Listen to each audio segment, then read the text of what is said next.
బీరకాయ పచ్చడి తయారు చేస్తున్నానండి. వాటికి కావాల్సిన పదార్థాలు: ఎండుమిర్చి, చింతపండు, పచ్చెనగపప్పు, కొన్ని ఆవాలు, కొద్దిగా మినపప్పు, కొద్దిగా జీలకర్ర, కొంచెం ఉప్పు, కొత్తిమీర, కొద్దిగా ఆయిల్. కొద్దిగా శనగపప్పు ఎగచ్చాలండి, దోరగా ఎగచ్చాలి. నూనె ఎక్కువగా ఎగచ్చాలి. అది కొంచెం మినపప్పు, కొంచెం జీలకర్ర, కొన్ని ఆవాలు వేగినాయండి. ఇవన్నీ ఒక ప్లేట్లో తీసి పెట్టుకోవాలి. ఎండుమిర్చి అండి, ఇవి కూడా వేగించాలి. వేగించానండి. కొద్దిగా ఆయిల్ వేసుకోవాలి. కోసి పెట్టుకున్న బీరకాయ ముక్కలు వేయాలి. చింతపండు అండి, కొద్దిగా చింతపండు వేయాలి. కొత్తిమీర,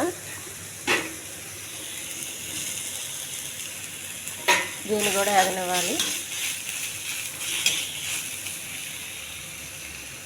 ముందుగా చేసి పెట్టుకున్న ఇవన్నీ వేసేయాలండి రోల్లో. ఈ చింతపండు కూడా దీంతో పాటు వేసేయాలి. కొంచెం బాగా దంచాలండి. ఈ చట్నీ రోల్లో చేసుకుంటేనే బాగుంటుందండి. మిక్సీలో గట్రా చేయకూడదు. ఇలాంటి చట్నీలు రోల్ చట్నీనే చాలా రుచిగా ఉంటుంది.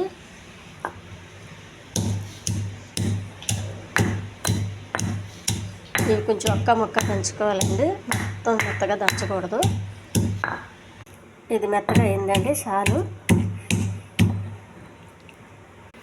ఈ వేగించి పెట్టుకున్న బీరకాయ ఉంది చూడండి, బీరకాయ, కొత్తిమీర ఇవన్నీ ఇందులో వేసేయాలి.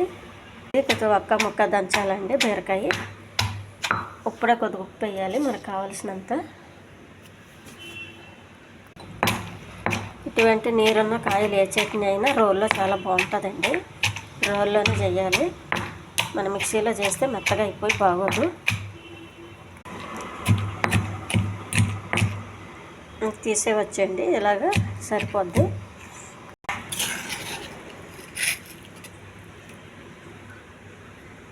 ఒక గిన్నెలో వేసుకోవాలండి. బీరకాయ చట్నీ రెడీ అయిందండి. దీనికి ఏమి తాలింపు అవసరం లేదండి. అన్నీ ముందే ఎగిచ్చి దంచేసాను కాబట్టి ఇది చాలా బాగుంటుందండి. ఈ ఛానల్ నచ్చితే సబ్స్క్రైబ్ చేయండి, షేర్ చేయండి, లైక్ చేయండి. ఇది అన్నంలో కలుపుకు తినొచ్చండి. పక్కన మనం పప్పుచారులు, సాంబార్లు ఇలాంటివి పెట్టుకున్నప్పుడు కూడా నంచుకుని తినొచ్చు. చాలా బాగుంటుందండి చట్నీ.